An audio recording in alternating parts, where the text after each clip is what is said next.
Hello, my name is Matthew Eckelberg, and this is my video presentation for assignment 1.3 PESTLE Analysis, an assignment a part of the Business Intelligence, Leadership, and Communication Skills class at Full Sail University. Quick overview on what we're going to talk about today. First, an introduction, and then we will be going into each element of the PESTLE framework, political, economic, sociological, technological, legal, and environmental, and then a summary. So, a quick introduction. Tencent Holdings. They are the subject of this assignment and the subject of they are my capstone company. They are a Chinese company, or based in Chinese, but they offer worldwide services, have branches even here in the US. Number 74 on the Forbes Global 2000 list. They are an investment holdings company in the internet and mobile value added services, online advertising and e-commerce transactions. Also, they are the largest gaming company in the world, owning the likes of Riot Games, Epic Games, stake in Activision, and so on and so forth. So the second part of the assignment, like I said, there's a subject Tencent and, PESTLE analysis. So the 6 elements are listed right here in the image, and we'll just be going over one letter at a time as we progress through this presentation. So without further ado, let's get started. So starting with the P in PESTLE, political. How does this pertain to Tencent? Well, they are an international company, so international relations are important. They do have relations with the UN. However, that has caused some, not speculation, but some controversy, being that the UN did not, they backed down on their partnership with Tencent for the 75th anniversary due to, Tencent is very, for lack of better terms, or pardon my French, but they are very deep in bed with China. They're very close ties. They've been accused of, aiding Beijing in surveillance on their citizens and, even citizens of other countries. So that's something that's not likely to change. That's pretty long term. Likelihood's pretty high. That's going to remain, a pain point for Tencent. Moving on, regulations and compliance can't really get away from it. And they need to look at global compliance standards. So, some of the ones off the top of our heads that come to mind when we hear compliance and regulations are PCI, HIPAA, GDPR, over in Europe, and then the CCPA in California. Again, long term and likelihood high because these are things that are not going away. If anything, they're going to get more strict. The U.S. election, the world tends to kind of put their eyes on the U.S. during every 4 years. We saw it last year in 2016. Tencent was pressed to act. The abundance of fake news that was out there, and some folks being unhappy with the results of the 2016 election, attributing the fake news to President Trump winning. So there's definitely political stake there and motive for Tencent there. How do Trump's policies look versus Biden's, and et cetera, et cetera. Impact, I put short term just because relatively, 4 years in the grand, in the lifespan of a company, especially a global enterprise like Tencent, 4 years is relatively short term, and things tend to turn around, and tariffs and et cetera, et cetera. And likelihood medium. It's not the end of the world for Tencent either way, but it's just something that they definitely need to take into consideration.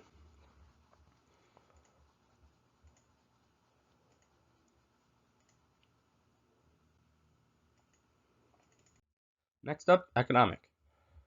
Tencent is international, so they need to track international currency and rates and exchanges, as well as how the stock market on a global scale impacts their company. Not only that, but they were among the first to receive Chinese government cryptocurrency, as state-backed cryptocurrency was given to Alibaba, Tencent, and 5 others. So that's interesting. That's something to pay attention to. Like I mentioned, the stock market, and one of probably the biggest factors on the stock market in recent news is COVID-19. The effect that it had on the market, is having on the market, and will continue to have on the market. How competitors are reacting to it, and there's a there's a heightened sense of PR right now regarding how companies handle their stance on COVID-19 and their policies to follow.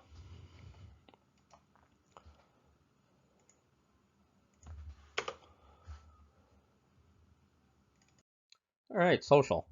So this is almost a continuation at the end of what I was saying there, economic.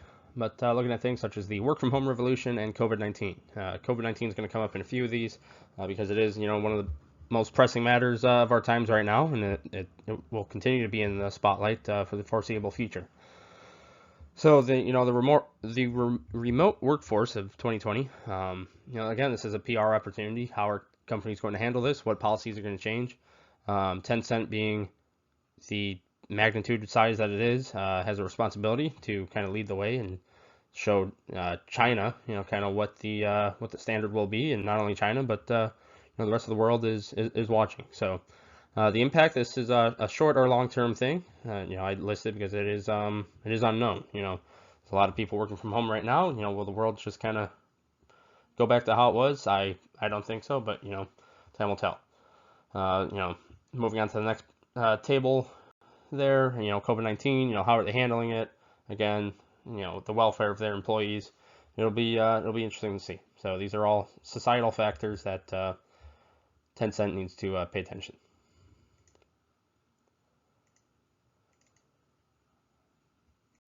All right, technology, my favorite. So looking at the two big things here, cloud computing and AI. So cloud computing, Tencent, they are a cloud computing service provider as of pretty recent. And that's, cloud computing is almost, it's almost as cutting edge as you can get until you start factoring in, other factors like automation and, advanced AI and things of that nature. But the fact that they are a cloud computing provider, they can run their internal operations leveraging this technology, and of course, sell it to other customers. AI, with advanced, they are primarily a software development company.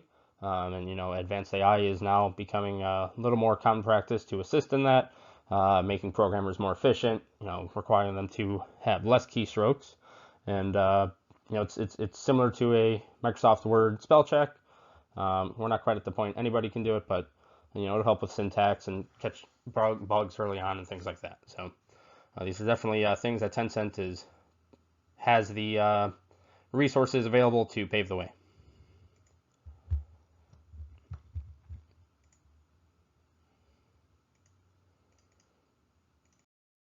Environmental. Okay, how does this play a factor on Tencent? Well, with them being primarily based out of China, first thing we gotta look at is natural disaster. I mean, we would look at that if they're based anywhere, but the fact that they're in China, China is one of the top affected countries in the world of with natural disasters, being not responsible for, but being victim to 6 out of the 10 deadliest natural disasters in recent in history, with 200 million plus citizens per year falling victim to natural disasters. They face things such as floods, droughts, seismic events, fires, even volcanic disasters, and so on. So just about everything but the kitchen sink.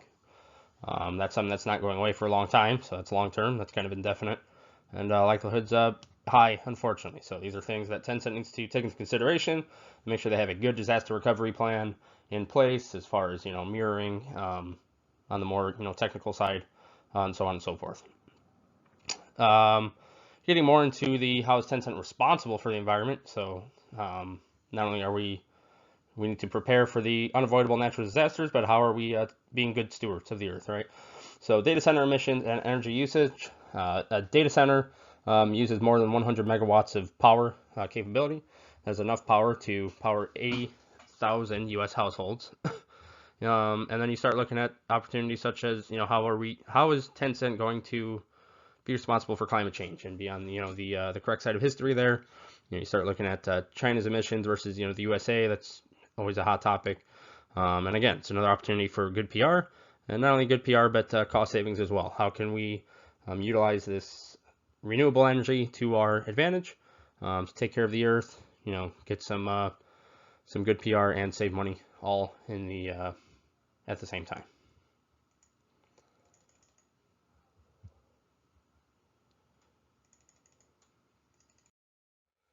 And we're on the last letter of PESTLE, legal. Some of these are going to look a little familiar because political and legal, I mean, they kind of go hand in hand. And I didn't want this entire presentation to be, entirely saturated in politics. but it's difficult with a company like Tencent, being that their country is so much different than here in the U.S. And the fact that there's really only two main sources of innovation in China, with it being Alibaba and Tencent, dominating the user social space as well as payments, between whether it be WeChat or Alipay. So a lot of things, legal and political, they go hand in hand, and it's kind of unavoidable when you're talking about a company such as Tencent. So again, you start looking at the same things, international relations. How does this play into a legal sense? Like I said, some companies don't really, they want to avoid working with Tencent because they do have such close ties to China, or they may have their own regulations and policies that prevent them from even working with companies such as that. Your regulations and compliance, obviously a legal matter, and the U.S. election, again, harping on those policies. What are they going to look like? Whether it be Trump or Biden that wins the presidential race, or another candidate. But those policies, they will play an effect on China, and everybody has to at some point come to the table and hash things out.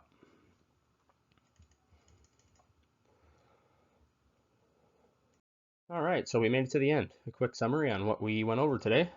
We had a quick intro. We went over the political, economic, sociological, technological, legal, and environmental factors of Tencent Holdings. And of course, this is our summary wrapping things up. Again, my name is Matthew Eckelberg. I thank you for watching this presentation. I hope you enjoyed it. Have a great day. Bye-bye.